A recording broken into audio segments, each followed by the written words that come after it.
5,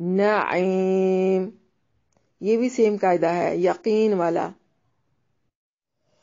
اعوذ باللہ من الشیطان الرجیم. الہاکم التکاثر حتی زرتم المقابر کلا سوف تعلمون ثم کلا سوف تعلمون كلا لو تعلمون علم اليقين لترون الجحيم ثم لترونها عين اليقين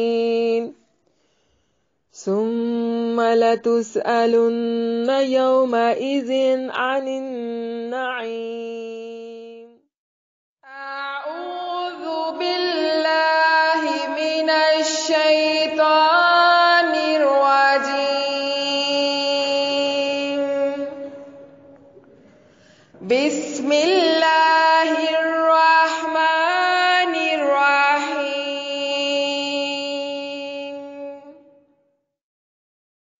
ألهاكم التكاثر حتى زرتم المقابر ألهاكم التكاثر حتى زرتم المقابر كلا سوف تعلمون ألهاكم التكاثر حتى زرتم المقابر كلا سوف تعلمون ثم كلا سوف تعلمون ألهاكم التكاثر حتى زرتم المقابر كلا سوف تعلمون ثم كلا سوف تعلمون كلا لو تعلمون علم اليقين ألهاكم التكاثر حتى زرتم المقابر كلا سوف تعلمون ثم كلا سوف تعلمون كلا لو تعلمون علم اليقين لترون الجحيم ألهاكم التكاثر حتى زرتم المقابر كلا سوف تعلمون ثم كلا سوف تعلمون كلا لو تعلمون علم اليقين لترون الجحيم ثم لترونها عين اليقين ألهاكم التكاثر حتى زرتم المقابر كلا سوف تعلمون ثم كلا سوف تعلمون كلا لو تعلمون علم اليقين لترون الجحيم ثم لترونها عين اليقين ثم لتسألن يومئذ عن النعيم. ألهاكم التكاثر حتى حتى زرتم المقابر كلا سوف تعلمون ثم كلا سوف تعلمون كلا لو تعلمون علم اليقين لترون الجحيم ثم لترونها عين اليقين ثم لتسألن يومئذ عن النعيم ألهاكم التكاثر حتى زرتم المقابر كلا سوف تعلمون ثم كلا سوف تعلمون كلا لو تعلمون علم اليقين لترون الجحيم ثم لترونها عين اليقين ثم لتسألن يومئذ عن النعيم. آئیے طالبات سورۃ تکاثر کی پریکٹس کرتے ہیں. اعوذ باللہ من الشیطان الرجیم. بسم اللہ الرحمن الرحیم.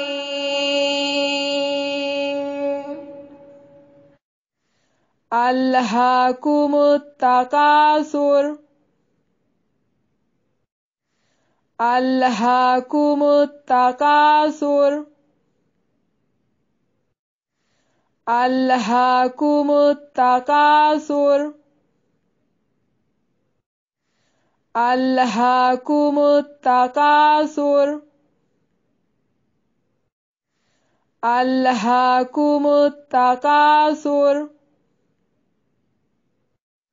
حتی زرتم المقابر حتی زرتم المقابر حتی زرتم المقابر حتی زرتم المقابر حتی زرتم المقابر كلا سوف تعلمون كلا سوف تعلمون كلا سوف تعلمون كلا سوف تعلمون كلا سوف تعلمون ثم كلا سوف تعلمون ثم كلا سوف تعلمون ثم كلا سوف تعلمون ثم كلا سوف تعلمون ثم كلا سوف تعلمون كلا لو تعلمون علم اليقين كلا لو تعلمون علم اليقين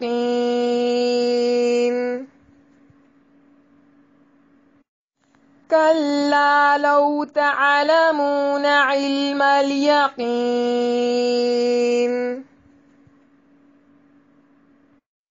كلا لو تعلمون علم اليقين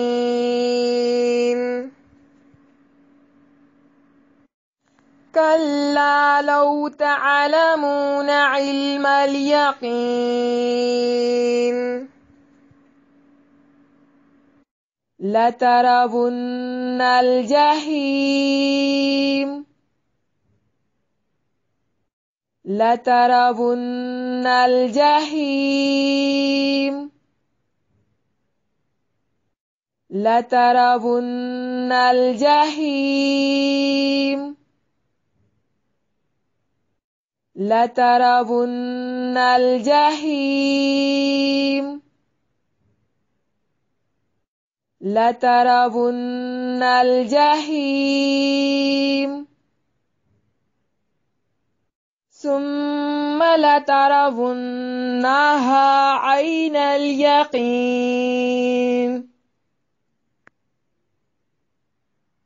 ثم لترونها عين اليقين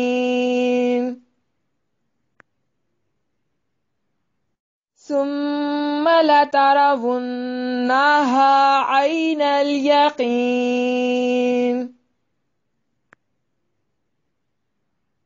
ثم لترونها عين اليقين ثم لترونها عين اليقين ثم لتسألن يومئذ عن النعيم ثم لتسألن يومئذ عن النعيم ثم لتسألن يومئذ عن النعيم ثم لتسألن يومئذ عن النعيم ثم لتسألن يومئذ عن النعيم. سورة تکاثر. لفظی ترجمہ. بسم اللہ الرحمن الرحیم. الہاکم التکاثر. الہاکم غافل کر دیا تمہیں. التکاثر ایک دوسرے سے زیادہ حاصل کرنے کی ہرس نے، یعنی مال و دولت کی ہرس نے. الہاکم ہلاک کر دیا تمہیں التکاثر مال کی کثرت نے. حتی یہاں تک کہ تم نے جا دیکھا یا تم جا پڑے المقابر قبروں میں یا قبرستان میں. کلا ہرگز نہیں، سوفا ان قریب، تعلمون تم جان لوگے، ثم پھر، کلا ہرگز نہیں، سوفا ان قریب، تعلمون تم جان لوگے. کلا ہرگز نہیں، لو کاش، تعلمون تم جان لیتے، علم الیقین یقین کا علم یا یقین کا جاننا. لا ترون کہ یقیناً تم ضرور دیکھو گے، الجحیم جہنم کو، ثم پھر، لا ترونہا یقیناً تم ضرور دیکھو گے اسے، عین الیقین یقین کی آنکھ سے. ثم پھر، لتسألن یقیناً تم سے ضرور سوال کیا جائے گا، یا یقیناً تم ضرور سوال کیے جاؤ گے، یومئذ اس دن، عن النعیم نعمتوں کے بارے میں. سورۃ تکاثر. با محاورہ ترجمہ. بسم اللہ الرحمن الرحیم. اللہ کے نام سے شروع جو بے حد رحم والا نہایت مہربان ہے. الہاکم التکاثر تمہیں ایک دوسرے سے زیادہ حاصل کرنے کی ہرس نے غافل کر دیا. حتی زرتم المقابر، یہاں تک کہ تم نے قبرستان جا دیکھے، یا یہاں تک کہ تم قبرستان جا پہنچے۔ کلا سوف تعلمون، ہرگز نہیں، تم جلد ہی جان لوگے، یا عنقریب تم جان لوگے۔ ثم کلا سوف تعلمون، پھر ہرگز نہیں، عنقریب تم جان لوگے۔ کلا لو تعلمون علم الیقین، ہرگز نہیں، کاش تم جان لیتے یقین کا جاننا۔ لا ترون الجحیم، کہ یقیناً تم ضرور جہنم کو دیکھو گے۔ ثم لترونہا عین الیقین، پھر یقیناً تم ضرور اسے یقین کی آنکھ سے دیکھ لو گے۔ ثم لتسألن یومئذ عن النعیم، پھر یقیناً تم اس دن نعمتوں کے بارے میں ضرور پوچھے جاؤ گے۔ اس سورت کا مین ٹاپک جو ہے اس کو نوٹ کر لیں، ہلاک ہو گئے مال کی محبت میں مبتلا ہونے والے، یعنی مار ڈالا مال کی محبت میں۔ سورت تکاثر مکی سورت ہے، ترتیب قرآنی کے اعتبار سے 102 نمبر اور ترتیب نزولی کے اعتبار سے 16ویں نمبر پر ہے۔ آیات کی تعداد 8 اور رکوع 1 ہے۔ بسم اللہ الرحمن الرحیم۔ الہاکم التکاثر حتی زرتم المقابر،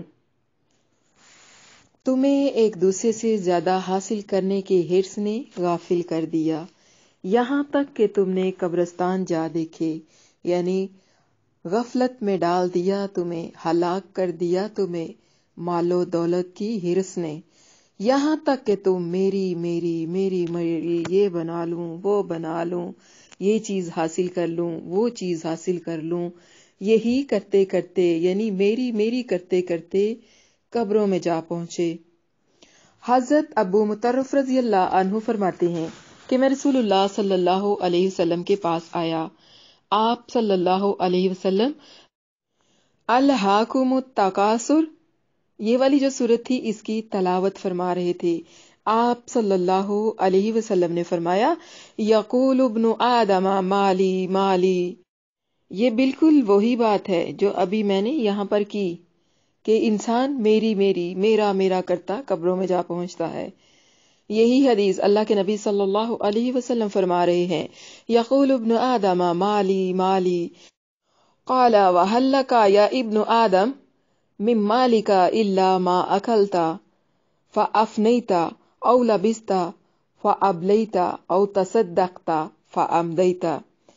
مسلم شریف کی یہ حدیث ہے، کتاب الزہد، اور حدیث کا نمبر ہے 2958۔ ابن آدم کہتا ہے میرا مال میرا مال، حالانکہ اے آدم کے بیٹے، تیرے مال میں سے تیرا مال تو صرف وہی ہے جو تو نے کھایا اور فنا کر دیا، یا پہنا اور پرانا کر دیا، یا صدقہ کیا اور آگے بھیج دیا۔ پوائنٹ بی نوٹڈ، ہمارا مال جو باقی رہ جاتا ہے وہ کون سا ہے؟ جو ہم صدقہ کرتے ہیں اور اپنے لیے آخرت میں اس کو ذخیرہ کر لیتے ہیں۔ اس صورت کا مین ٹاپک لے لیں، ہلاک ہو گئے مال کی محبت میں مبتلا ہونے والے، اور کرنے والے قبروں میں جا پڑے، اور باقی جو میرا مال سب یہاں رہ گیا۔ حالانکہ میرا مال کون سا ہے؟ جو میں نے صدقہ کر کے آگے بھیج لیا، اپنے لیے بچا لیا۔ ابن آدم کا مال صرف اتنا ہی ہے جو وہ کھا لیتا ہے اور اس کو ہضم کر لیتا ہے، اور پھر اس کو تو فضلے کی صورت میں خارج بھی کر دیا جاتا ہے، یعنی فنا کر دیا جاتا ہے، فنا ہو جاتا ہے، اور پھر پہن کر پرانا کر دیا جاتا ہے۔ جو لباس ہم پہنتے ہیں، پہننے کے بعد وہ پرانا ہو جاتا ہے، وہ ضائع ہو جاتا ہے، ہم اسے پھینک دیتے ہیں، ویسٹ کر دیتے ہیں، اور جو صدقہ کرتے ہیں ہم، وہ ہمارے لیے سیو ہو جاتا ہے۔ یوں سمجھ لیں وہ آپ کا کرنٹ اکاؤنٹ نہیں ہے، وہ آپ کا بینیفٹ دینے والا اکاؤنٹ ہے۔ جہاں پر آپ جمع کرو گے وہ آپ کے لیے نہ صرف محفوظ ہوگا بلکہ وہ آپ کے لیے جمع بھی ہوتا رہے گا۔ جس طرح کے پیچھے میں نے آپ لوگوں کو ایک حدیث بیان کی تھی آپ لوگوں کے سامنے کہ ابن آدم جب ایک کھجور صدقہ کرتا ہے، اللہ تعالیٰ کی رضا کے لیے، تو اللہ تعالیٰ کیا کرتے ہیں کہ اس صدقے کو اپنے دائیں ہاتھ میں لیتے ہیں اور اس کی پرورش اس طرح سے کرتے ہیں جس طرح کے ایک انسان اپنے گھوڑی کے بچے کی پرورش کرتا ہے۔ یا ایک اور مثال لے لیں کہ جس طرح ماں اپنے بچوں کی پرورش کرتی ہے اور وہ بچے بڑے ہو جاتے ہیں، اسی طرح جس طرح تم میں سے کوئی ایک اپنی گھوڑی کے بچے کی پرورش کرتا ہے اور اس کو پالتا پوستا ہے اور وہ بڑا ہو جاتا ہے، اسی طرح ناز و نم کے ساتھ اللہ تعالیٰ اس صدقے کی پرورش کرتا ہے، یہاں تک کہ وہ صدقہ بڑا ہوتے ہوتے پہاڑ کے برابر ہو جاتا ہے۔ سبحان اللہ، الحمدللہ، کتنی بڑی خوش قسمتی ہے کہ اللہ تعالیٰ نے ہمیں مسلمان بنایا اور یہ بھی ہمیں بتایا کہ اگر ہم کچھ اللہ کی راہ میں صدقہ کرتے ہیں تو اللہ تعالیٰ اس کو ضائع نہیں کرتا، نہ ہی وہ فنا ہوتا ہے، نہ ہی وہ پرانا ہوتا ہے، اسے ویسٹ بھی نہیں کیا جاتا۔ اللہ تعالیٰ اس کو جمع کر لیتا ہے ہماری آخرت کے لیے، اور یہی ہمارا اصلی مال ہے۔ باقی جو ہم مالی مالی مالی مالی کرتے ہیں، اور مل جائے اور مل جائے، ایک گھر ہے ایک اور ہونا چاہیے، ایک پلاٹ لیا ہے ایک پلاٹ اور ہونا چاہیے، اس کمرے میں اے سی لگا ہوا ہے دوسرے کمرے میں بھی ہونا چاہیے، یہ ایک بچوں کے لیے کمرہ ہے ایک مہمانوں کے لیے بھی الگ سے ہونا چاہیے، یہ سب دنیا کا مال ہے۔ اس کی حقیقت اللہ کی نظروں میں کچھ بھی نہیں ہے، اور اللہ کے پاس جو تھوڑا سا بھی جمع ہو جائے گا نا، وہ بہت زیادہ ہے، وہ بہت بہتر ہے اس دنیا کے مال سے جو تم جمع کرتے ہو۔ الہاکم التکاثر حتی زرتم المقابر، الہاکم التکاثر، الہا یلہی لہون، جس کا معنی ہے کسی چیز کے ساتھ اتنی محبت، اتنا لگاؤ اور اتنی دلچسپی ہو جائے کہ اسے اس کے فرائض سے غافل کر دے، یعنی جو اس کی زندگی کی سب سے اہم، ضروری اور واجب چیزیں ہیں اسے اس کے فرائض سے غافل کر دے، اسے ان واجب چیزوں سے غافل کر دے۔ التکاثر، یہ لفظ کثرت ان سے ہے، یعنی باب تفاعل کا مصدر ہے جس میں تشارق کا معنی پایا جاتا ہے، یعنی ایک دوسرے سے زیادہ حاصل کرنے کی کوشش کرنا، چاہے وہ مال میں ہو، چاہے اولاد میں ہو، چاہے عزت میں ہو، یعنی دنیا کی کسی بھی چیز میں ایک دوسرے سے زیادہ حاصل کرنے کی ہوس کرنا، حرص کرنا، آرزو کرنا، اور پھر اس کے بعد اس پر فخر و غرور کرنا، تکبر کرنا، اکڑنا، دوسرے کو بتانا کہ میرے پاس تم سے زیادہ ہے، میرے پاس تم سے اعلیٰ ہے، میں تم سے اعلیٰ ہوں، مال میں بھی، اولاد میں بھی، عزت میں بھی۔ اس حرص کی بلا کوئی حد ہے؟ اس کے بارے میں بخاری شریف کی ایک حدیث ہے، کتاب الرقاق، حدیث کا نمبر ہے 6436۔ حضرت ابن عباس رضی اللہ عنہما اس حدیث کے راوی ہیں۔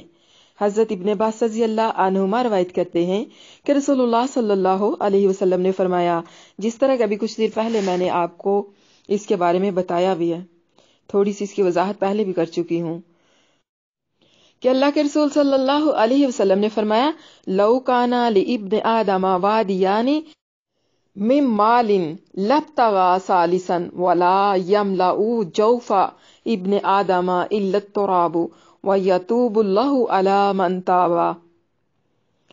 اگر ابن آدم کے پاس مال کی بری ہوئی 2 وادیاں ہوں تو وہ تیسری وادی تلاش کرے گا، اور آدم کے بیٹے کے پیٹ کو مٹی کے علاوہ کوئی چیز نہیں بھرتی، اور اللہ تعالیٰ اس کی طرف پلٹ آتا ہے جو واپس پلٹ آئے، یعنی توبہ کر لے، اللہ تعالیٰ سے معافی مانگ لے، اللہ تعالیٰ کی طرف رجوع کرے۔ اب دیکھیے، یہ مال و دولت، یہ گھر، یہ بینک بیلنس، یہ گاڑیاں، یہ بنگلے، یہ سب یہاں پر ہی رہ جانا ہے۔ ہمارا مال کون سا ہے جو ہم نے کھا لیا؟ یعنی اس مال میں سے ہمارا حصہ تو صرف اتنا سا ہے جو ہم کھا لیتے ہیں یا پھر پہن کر پرانا کر دیتے ہیں۔ باقی مال کن کا ہے؟ وارثوں کا، جو پیچھے رہ جائیں گے ان کا۔ تو یاد رکھیں، ورثاء کے لیے تم لوگ حلال کو حرام، حرام کو حلال، دنیا کی دوڑ میں اتنا آگے نکل جاتے ہو، دنیا حاصل کرنے کی دوڑ میں اتنا آگے نکل جاتے ہو کہ اپنے فرائض سے غافل ہو جاتے ہو۔ یہی جو تمہارے ورثاء ہیں، روز قیامت تمہیں پوچھیں گے بھی نہیں۔ انہی ورثاء کے لیے آپ روز قیامت کرو گے، یا اللہ مجھے بچا لے، ان سب کو جلا دے جن کے لیے میں بھاگتا رہا دنیا میں اور تجھ سے غافل ہو گیا۔ تیرے حقوق اور تیرے بندوں کے حقوق سے غافل ہو گیا. انہی لوگوں کے لیے میں محبت، مال کی محبت، دنیا کی محبت، یعنی انہی کے لیے میں نے اپنی ساری محبتوں اور سارے فرائض کو قربان کیا. اللہ ان سب کو جلا دے، ان سب کو جہنم میں پھینک دے، بس مجھے بچا لے. اتنا سخت دن ہوگا تو بہتر ہے کہ دنیا کی دوڑ میں اپنے لیے آگے بھیجیں، صدقہ کریں جو آپ کا مال ہوگا، جو روز قیامت آپ کے کام آئے گا. سب سے زیادہ ہرس اور نقصان دہ چیزیں پتہ کون سی ہیں؟ اللہ کے نبی صلی اللہ علیہ وسلم کا فرمان ہے، یہ ترمذی شریف کی حدیث ہے کتاب الزہد، اور حدیث کا نمبر ہے 2376. علامہ البانی رحمہ اللہ اس حدیث کے بارے میں کہتے ہیں کہ یہ صحیح حدیث ہے. رسول اللہ صلی اللہ علیہ وسلم نے فرمایا، ما ذئبانی جائعانی ارسلا فی غنم بافسد لها من حرص المرء علی الماء والشرف لدینہ. دو بھوکے بھیڑیے جو بھیڑ بکریوں میں چھوڑ دیے جائیں، وہ انہیں اتنا خراب نہیں کرتے جتنا آدمی کے مال اور اس کو اونچا ہونے کی ہرس اس کے دین کو خراب کرتی ہے. اللہم لا تجعلنا منہم. اللہ تعالیٰ سے دعا ہے کہ اللہ تعالیٰ ہمیں اپنے عاجز بندوں میں شامل کر لے. اس میں ہمارے لیے عمل کا نکتہ کیا ہے؟ کسی بھی چیز کو زیادہ سے زیادہ حاصل کرنے کی کوشش نہیں کرنی، کسی بھی چیز کے حصول میں ایک دوسرے سے آگے نکلنے کی کوشش نہیں کرنی، اور کسی بھی صورت میں ایک دوسرے پر فخر نہیں کرنا، اور کسی بھی چیز کو اس لیے نہیں حاصل کرنا تاکہ دوسروں پر برتری حاصل ہو سکے، غرور کیا جائے، تکبر کیا جائے، دوسروں کو نیچا دکھایا جائے. دیکھیے، یہی وہ چیزیں ہیں جن کے لیے انسان اپنی ساری زندگی کو ضائع کر دیتا ہے. ساری عمر انسان انہی کاموں کے لیے، انہی چیزوں کے حصول کے لیے صرف کر دیتا ہے. گویا کہ انسان اپنی جو ساری زندگی ہے انہی کاموں میں لگا دیتا ہے، انہی کاموں میں کھپا دیتا ہے. اور ان چیزوں سے اہم ترین جو چیزیں ہوتی ہیں، جس طرح کے فرائض ہو گئے، واجبات ہو گئے، حقوق اللہ ہو گئے، حقوق العباد ہو گئے، ان سب سے غافل ہو جاتا ہے.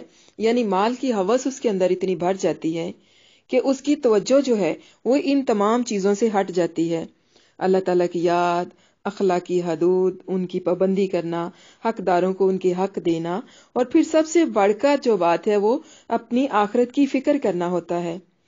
اور ایسی باتوں سے غافل رہ کر انسان اپنے نفس کے پیچھے لگا رہتا ہے اور اپنی ہی پسندیدہ چیزوں کے بارے میں اسے جستجو رہتی ہے، تلاش رہتی ہے. مطلب انہی کی ہرس اور انہی کی آرزو میں انسان جو ہے وہ مبتلا رہتا ہے، حتیٰ کہ اسے موت آ جاتی ہے اسی غفلت میں پڑے پڑے.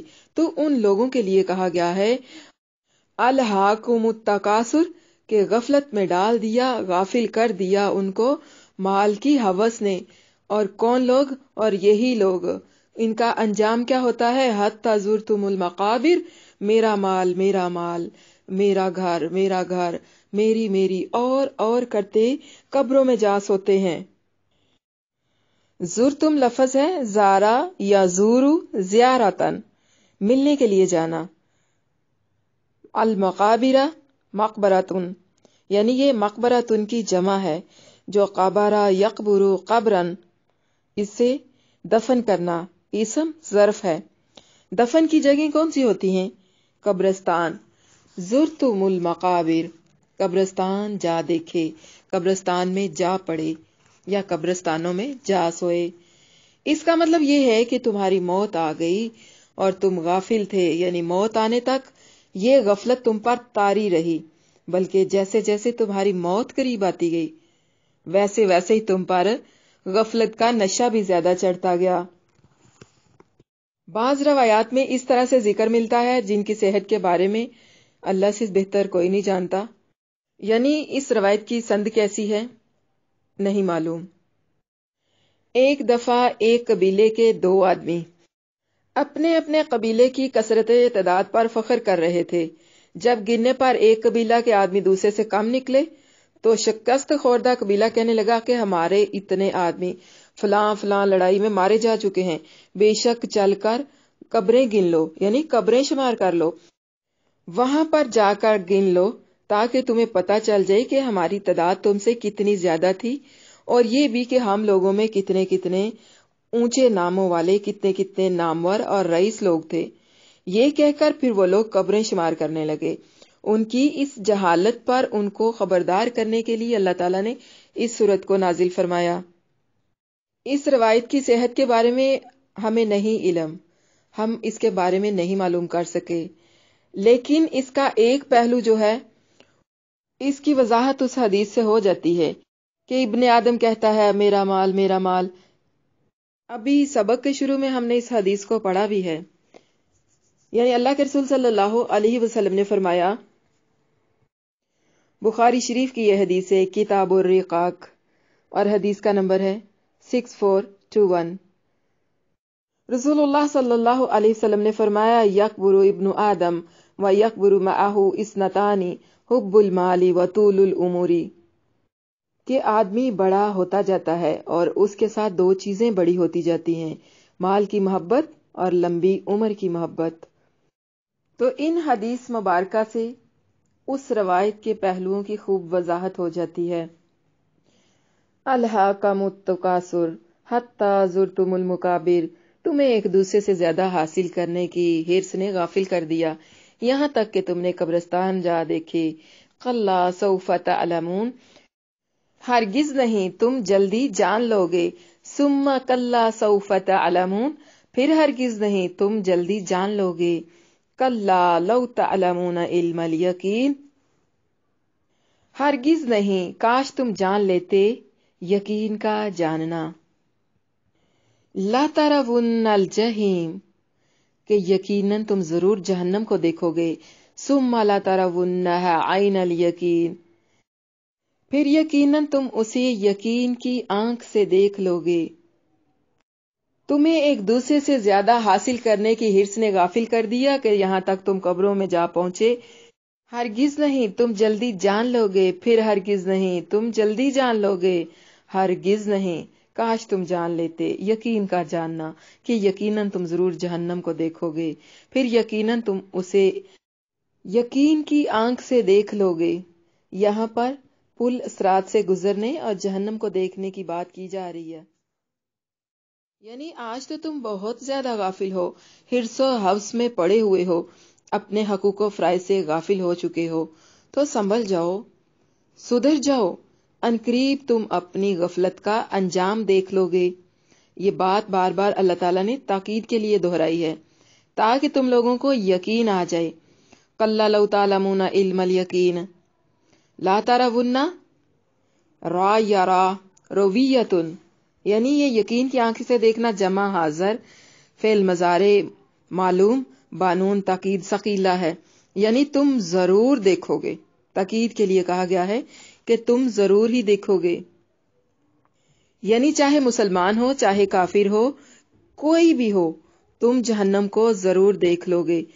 سورۃ مریم کی آیت نمبر 71 میں اللہ تعالیٰ کا فرمان ہے نا، وَإِن مِّنكُمْ إِلَّا وَارِدُهَا، تم میں سے ہر کوئی اس پر وارد ہوگا، پھر اسے یقین کی آنکھ سے دیکھ لیں گے، کوئی شک و شبہ نہیں رہے گا، یعنی بالکل ایسے اپنی آنکھوں کے سامنے حاضر، کہ ابھی تو صرف آپ باتیں سن رہے ہو نا، آپ کو یقین نہیں آ رہا، اس لیے اپنے آخرت کو پسے پشت ڈال کر خود کو دنیا کی دوڑ میں لگایا ہوا ہے۔ تو جب وہ وقت آ جائے گا پھر تم اپنی آنکھوں کے سامنے دیکھ لو گے، تب وہ وقت ہوگا، تب حساب دیا جانا ہے، تب سوال پوچھے جائیں گے، جواب طلب کیے جائیں گے، تب رحمان کے سامنے گردنیں جھکائے ہوئے حاضر کیے جائیں گے، اور اس وقت ہم سے جواب طلب کیے جائیں گے کہ بتاؤ کہاں گزار کے آئے اپنی زندگی، بتاؤ کہاں سے کمایا، کن کاموں میں خرچ کیا، بتاؤ تو اپنی اولادوں کو کن کن کاموں میں چھوڑ آئے ہو، اپنی جوانیوں کو کن کن کاموں میں خرچ کر کے آئے ہو، اپنے مالوں کو کہاں سے کمایا ہے اور پھر ان کو کہاں خرچ کر کے آئے ہو، کن کاموں میں فنا کر کے آئے ہو، یعنی ہر چیز کو تم لوگ اپنی آنکھوں کے سامنے دیکھ لو گے، پھر تمہیں کسی قسم کا کوئی شک و شبہ نہیں رہے گا۔ عین الیقین میں یہی بات ہے کہ یقین کی آنکھ سے دیکھنا مطلب جب ایک چیز کو سامنے دیکھ لیا جائے پھر اس میں کسی قسم کا کوئی شک و شبہ نہیں رہتا۔ یاد رکھیں، تب جب کسی چیز کو یقین کی آنکھ سے دیکھ لیا جائے، اپنے سامنے دیکھ لیا جائے، پھر اس پر ایمان لانا، اس پر عمل کرنا بیکار ہوتا ہے۔ ایمان، محبت، چاہت یہی ہوتی ہے کہ بن دیکھے اس پر ایمان لایا جائے۔ یعنی جب ہم جہنم اور جنت کو اپنی آنکھوں سے دیکھ لیں گے، اس وقت نہ ہماری توبہ ہمیں فائدہ دینے والی ہے، نہ ہی ہمارا کوئی عمل، اور نہ ہی ہماری کوئی دوستی۔ اور اگر ہم بن دیکھے اللہ کا حکم مانتے ہوئے اس پر یقین کریں، صدقات کریں، خود کو مال کی غفلت میں اس قدر نہ ڈالیں کہ اپنے حقوق و فرائض سے غافل ہو جائیں، تو انشاءاللہ اللہ تعالیٰ کے ہاں اس کا بہت زیادہ اجر ہوگا۔ اللہ تعالیٰ کسی کا اجر ضائع نہیں کرتا۔ یعنی بار بار تاکید کر کے اللہ تعالیٰ نے یہ بات فرمائی ہے کہ تمہارے جو خیالات ہیں اس طرح کے، وہ بالکل ٹھیک نہیں ہیں۔ اگر تم اللہ کے بتائے ہوئے دلائل میں کچھ تھوڑا بہت بھی غور و فکر کر لیتے تو تمہیں یقیناً یہ بات بڑی اچھی طرح سے پتہ چل جانی تھی کہ آخرت کے مقابلے میں دنیا کے سامان کی حقیقت کیا ہے۔ پھر بھی تم لوگ غفلت میں پڑے ہوئے ہو۔ تمہیں بھی یہ معلوم ہو جاتا کہ حقیقتاً میں اچھے کام کون سے ہیں، اور آخرت سے غافل کرنے والے کون سے کام ہیں، اور پھر آپ لوگوں کو یہ بھی پتہ چل جاتا کہ تم جو بہت زیادہ حاصل کرنے کے چکر میں پڑ کر اپنے حقوق و فرائض سے غافل ہونا، اس کا نتیجہ کیا ہوگا۔ یقیناً تمہیں تبھی عقل آئے گی جب تم جہنم کو اپنی آنکھوں سے دیکھ لو گے۔ تمہیں مرنے کے فوراً بعد اس کا پتہ چل جانا ہے۔ جنت اور دوزخ تو بہت بعد کی بات ہے نا، جب قیامت قائم ہوگی تبھی ملیں گے، لیکن اعمال کا نتیجہ، اعمال کی جزا اور سزا فوراً قبر کے اندر جاتے شروع ہو جائے گی۔ یعنی جو دوزخ کے آثار ہیں نا، وہ تو تم نے مرنے کے فوراً بعد دیکھ لینے ہیں، بدلے تو پھر بعد میں دیے جائیں گے جب میدان محشر میں اکٹھے کیے جانا ہے، تو پھر تم اسے اپنی آنکھوں سے یوں بھی دیکھ لو گے کہ تمہیں اس میں کسی قسم کا کوئی شک، کوئی شبہ باقی نہیں رہے گا۔ اب دیکھیے، اللہ تعالیٰ نے انسان کی زندگی میں بے شمار نعمتیں دی ہوئی ہیں۔ اپنی صحت کو لے لو، اپنے گھروں کو دیکھ لو، اپنے والدین بہن بھائیوں کی طرف دیکھ لو کہ اتنی زیادہ اللہ تعالیٰ نے آپ لوگوں کو نعمتیں دی ہوئی ہیں۔ وَإِن تَعُدُّوا نِعْمَتَ اللَّهِ لَا تُحْصُوهَا، کہ اگر تم ان کو گننا چاہو تو کبھی گن نہیں سکتے۔ اور ان نعمتوں میں سے سب سے بڑی نعمتیں پتہ کون سی ہیں؟ جوانی اور صحت۔ یہ نعمتیں ہی ہزار نعمتوں سے بڑھ کر ہیں۔ ایسی ہی نعمتوں کے متعلق تم سے سوال کیا جائے گا کہ ان کو تم نے کس کام میں، کن کوششوں میں لگایا ہے، کہاں صرف کیا ہے۔ اور دوسرا وہ یہ نعمتیں ہیں جن میں مال و دولت اور ہر قسم کی زمینیں، جائیداد شامل ہیں۔ یعنی ایسی نعمتوں کے متعلق دو طرح کے سوال ہوں گے، ایک یہ کہ ان چیزوں کو کہاں سے حاصل کیا، اور دوسرا یہ کہ ان کو کن کاموں میں خرچ کیا۔ مطلب یہ کہ اسے جائز ذریعے سے حاصل کیا یا ناجائز طریقے سے، اور انہیں حلال کاموں میں صرف کیا یا کہ حرام کاموں میں۔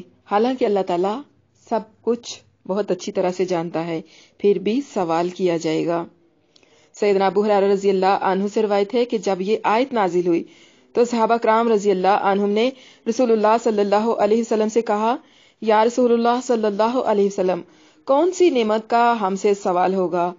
ہماری خوراک یہی دو کالی چیزیں ہیں، کھجور اور پانی ہیں، دشمن سر پر ہے اور تلواریں ہمارے کندھوں پر رہتی ہیں۔ پھر باز پرس کس چیز پر ہوگی؟ آپ صلی اللہ علیہ وسلم نے فرمایا، تاہم یہ ضرور ہوگا، یعنی پھر بھی سوال کیا جانا ہے۔ یہ ترمذی شریف کی حدیث ہے، ابواب التفسیر۔ یعنی پھر بھی تم سے سوال کیا جائے گا، ثم لتسألن یومئذ عن النعیم۔ اس کا یہی مطلب ہے کہ یقیناً تم سے اس دن نعمتوں کے بارے میں ضرور پوچھا جائے گا۔ یعنی جتنے مرضی آپ بے شک نیک کام بھی کریں، نیکیاں کریں، جتنی بھی کریں، صدقات کریں، خیرات کریں، جہاد کریں، پھر بھی سوال کیا جائے گا اپنے اپنے اعمال کا، پھر بھی سوال کیا جانا ہے، حساب دینا ہوگا۔ دیکھیے، روز قیامت نیکیاں تولی جائیں گی، گنی نہیں جائیں گی، اس لیے اعمال کا بھی وزن کیا جائے گا۔ اعمال کو بھی گنا نہیں، تولا جائے گا، اسی طرح نیکیاں بھی تولی جائیں گی۔ ثم لتسألن یومئذ عن النعیم، یعنی تمہاری صحت، تمہاری عافیت، کھانے پینے اور دوسری تمام نعمتوں کے بارے میں تم سے سوال کیا جانا ہے کہ کن نعمتوں پر تم نے اللہ کا شکر ادا کیا، کن کن نعمتوں پر تم نے اللہ کی ناشکری کی۔ مسلم شریف کی یہ حدیث ہے، حدیث کا نمبر ہے 2038۔ حضرت ابو ہریرہ رضی اللہ عنہ سے روایت ہے کہ ایک دن نبی کریم صلی اللہ علیہ وسلم اور حضرت ابوبکر اور حضرت عمر رضی اللہ عنہما کو بھوک کی وجہ سے گھر سے نکلنا پڑا، یعنی وہ گھر سے باہر نکلے اور ایک انصاری کے گھر آئے۔ یہ حدیث پڑھ کر میں ایک دفعہ بہت روئی تھی، مجھے بہت رونا آیا۔ تو یہ اتنی پیاری حدیث ہے، اس کو پڑھ کر آپ لوگوں کو احساس ہوگا کہ اللہ کی نعمتوں کا شکر ادا کرنا کس قدر ضروری ہے۔ یعنی حضرت ابوبکر صدیق اور حضرت عمر رضی اللہ عنہ بھوک کی وجہ سے گھر سے نکلے اور ایک انصاری کے گھر آئے۔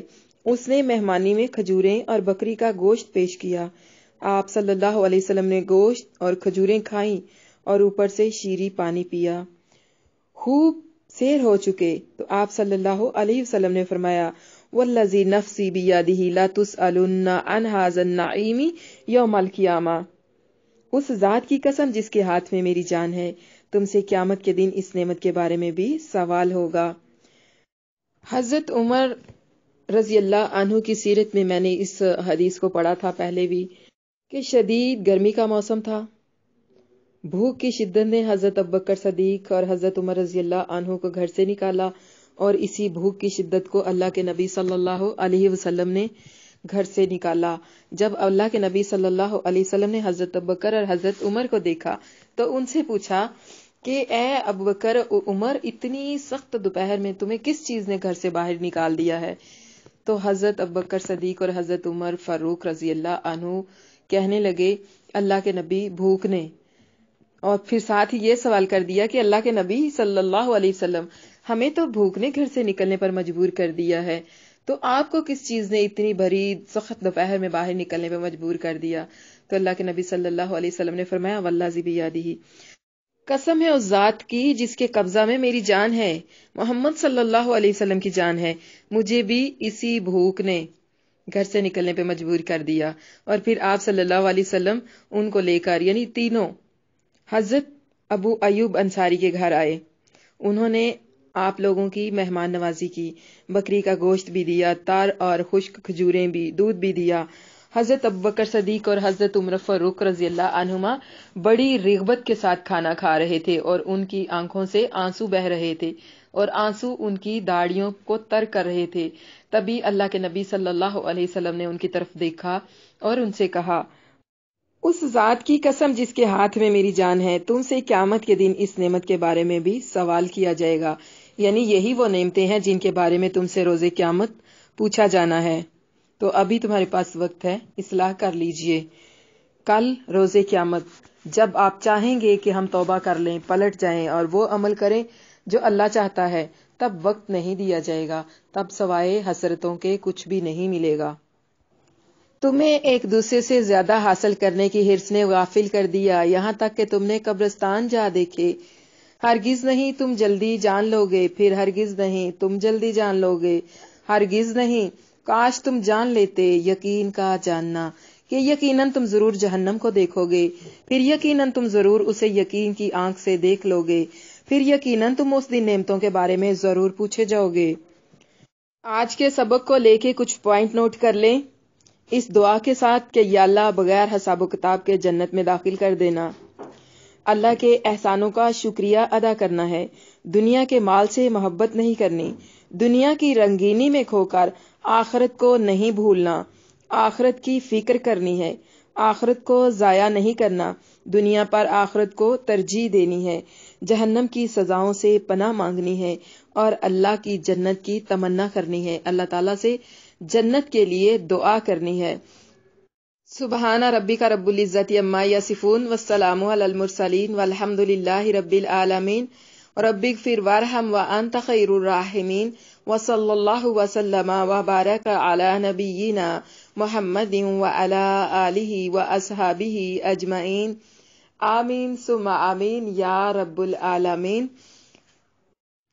الحمدللہ ہمارا آج کا جو ورک ہے وہ کمپلیٹ ہو گیا ہے۔ اب آپ لوگوں کو 15 منٹ دیے جاتے ہیں آج کے سبق کو لے کے۔ آپ لوگوں میں سے جس نے کوئی سوال کرنا ہے آپ پوچھ سکتی ہیں، تو شروع کریں آپ لوگ سوال پوچھنا۔ جی